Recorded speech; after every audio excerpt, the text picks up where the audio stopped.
So today I traded one ticker, BLRC. It was the big morning gapper, and it was a throughout the morning. It has very nice ABCD setups.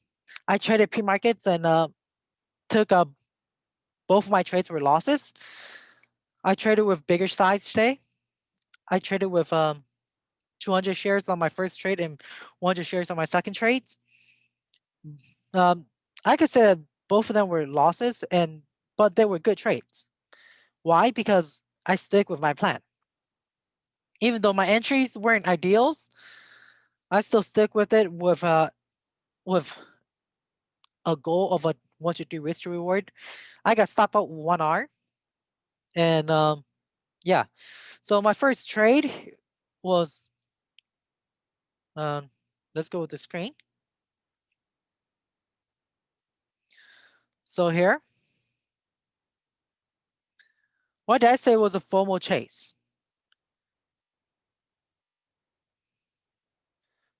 My original plan was to get fill here, right here, to get fill like within us the A chain, risking a fit chain. That was my original plan. Risking 3 cents to make like 9 cents. It worked. It worked here. It went to like a high of 33. So the original plan worked. The problem was it went sideways and I decided to enter here. On this break here. I decided to enter here. I enter at 27 and 28. So basically 27, 3, 3, 3, 3. The original plan was to here on this move was to enter with only 100 shares. But the problem was somehow I click it twice and I entered with 200 shares. Still, I wanted to make it work, and my goal, not my goal, and my risk was 23. I was aiming for a 1 to 2 risk to reward, so basically for the move to 240 if it break the 30s and then if it could go higher. Once again, I could have gotten out at 230, 231, or 232. Let's see, 231. Could have gotten out there because of what happened here, but the problem was I want to stick with my original plan, not get emotional, and that's what happened. I exited at 223. Small losses overall, 1% loss. And then on this dip, I did bought it at 220, right? Should I have? I should have waited for this move first, or this move. Should have waited, but wasn't patient enough to actually wait. And what happened? I was risking 217. So I was risking 217. It cracked 217. And I step out. It later did form a very nice ABCD, an even bigger move, and an even bigger move here. If I didn't have like what happened pre-market, with if I still have enough share size, I might venture on this move. Might have on the break of the downtrend here, because it is a higher low, but it's a very tiny move, and it has a nice exit. It's basically forming ABCD pattern throughout the day, like right here, an ABCD pattern right here. This was B, C, and then D's up. It held VWAP and it went all the way to like 310s. So why did I say that this is FOMO? Because It wasn't an ABCD setup at all. Like, which was the setup that I'm trying to get better at. And what happened? I got chopped, and I got chopped on both of them. It was trading sideways. Shouldn't have traded this one, but still, good trades. Something to remember, because had to enter with a clear ABCD, like right here. Clear ABCD and a clear ABCD here.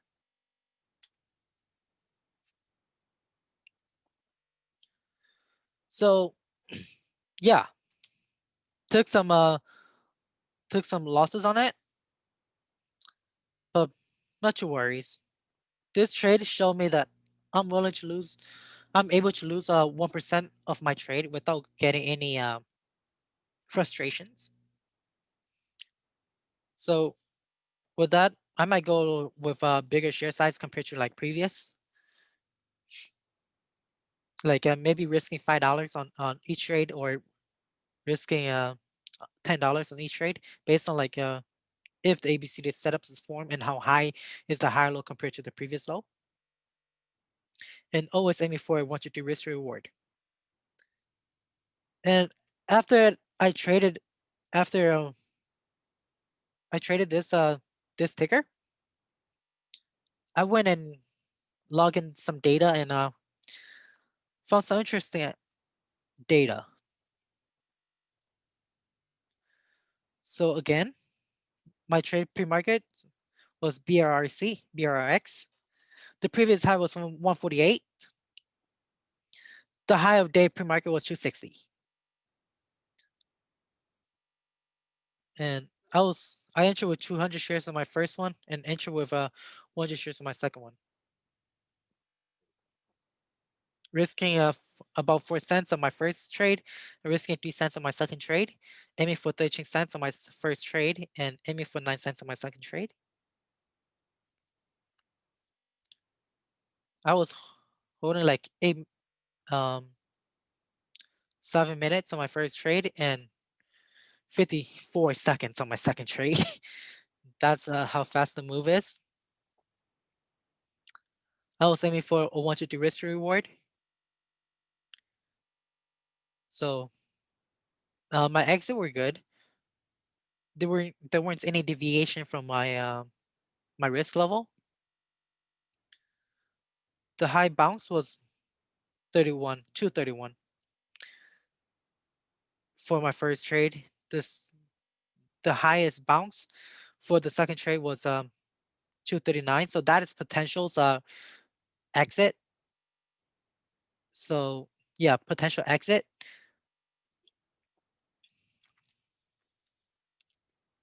So just from this trade alone, the second trade, even if I have like have a bigger risk, instead of risking 17 cents and went for a risk of 15 cents, risking $5 on it, um, I could have made back my losses, because it showed that it was a potential. Let's see, it was a potential 63, 1 to 6 risk reward. It was a potential 1 to 6 risk reward. I wouldn't necessarily get all of the 1 to 6, but maybe a part of it. Um, yeah, it was a 1 to 6 risk reward based on like this trade, because the drop was 260.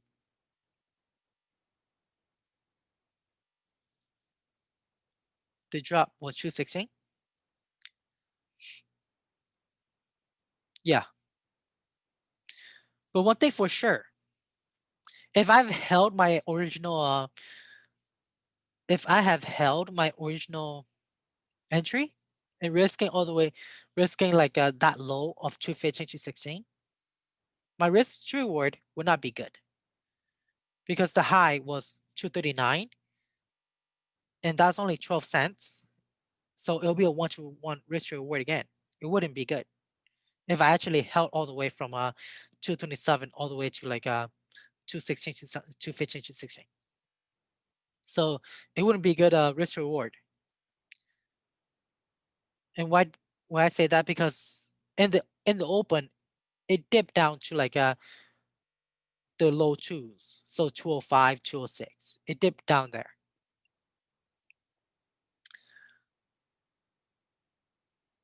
Yeah. And if I held potential losses, if actually dipped to the low, it was $22 for my first trade and $4 on my second trade. Once again, it wouldn't be a good risk reward if I actually held. So my reason for getting out of the trade was plan to enter 100 shares, but got filled with 200 shares. Decided to stick with the plan and the risk was hit. So that's why I exited on my first trade. And my second trade was a FOMO. Saw supports at 217. It did not actually hit 217. I entered at 220. And the problem is that ABCD hasn't formed. So my risk was hit and I got out. So what could have been done better was wait for an actual ABCD pattern to form. Have clear criteria. So it should have been a clearer sign that it was an ABCD instead of the choppy sideway. It had to go up, down, and lower high, and then higher low, basing, and then go up. So those should have formed, and that's when I could have entered with my entry. And for my second trade, don't have FOMO. FOMO ain't good. I actually trade a setup. The stress level weren't too high. They were good. Overall, left some on the table, and two losses, but they were good trades. So yeah, overall, it's good trades. And then let's go back to the screen again. As you can see, like when I was talking about like it went down to 204, 206 right here. It went down to 206. So if my plan was to sell in the 240s, right? If I actually sold in the 240s and I was risking 6 cent or $2, that would not be a good risk reward, and it would be too big of a risk. That was like a 10 to let's see, that's like a 10 to 20 a 10% risk. I don't want to risk 10% on the trade. I want to risk less than 5%, less than 3% even. A tight risk. It did eventually work out and went all the way to 3, but what happened if it doesn't? Because it made a very, very similar sign here, right? To U.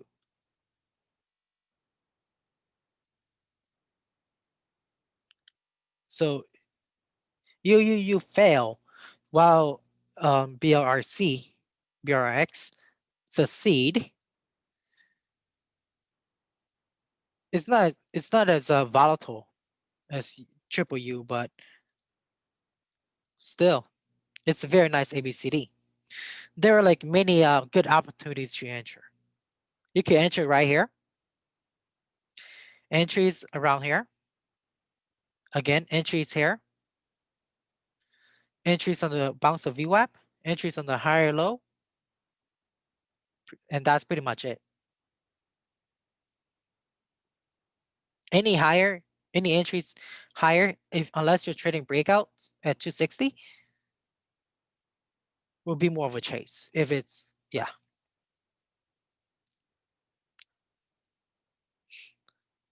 And then when it started making lower highs, I was looking at it in a short as a short bias mentalities.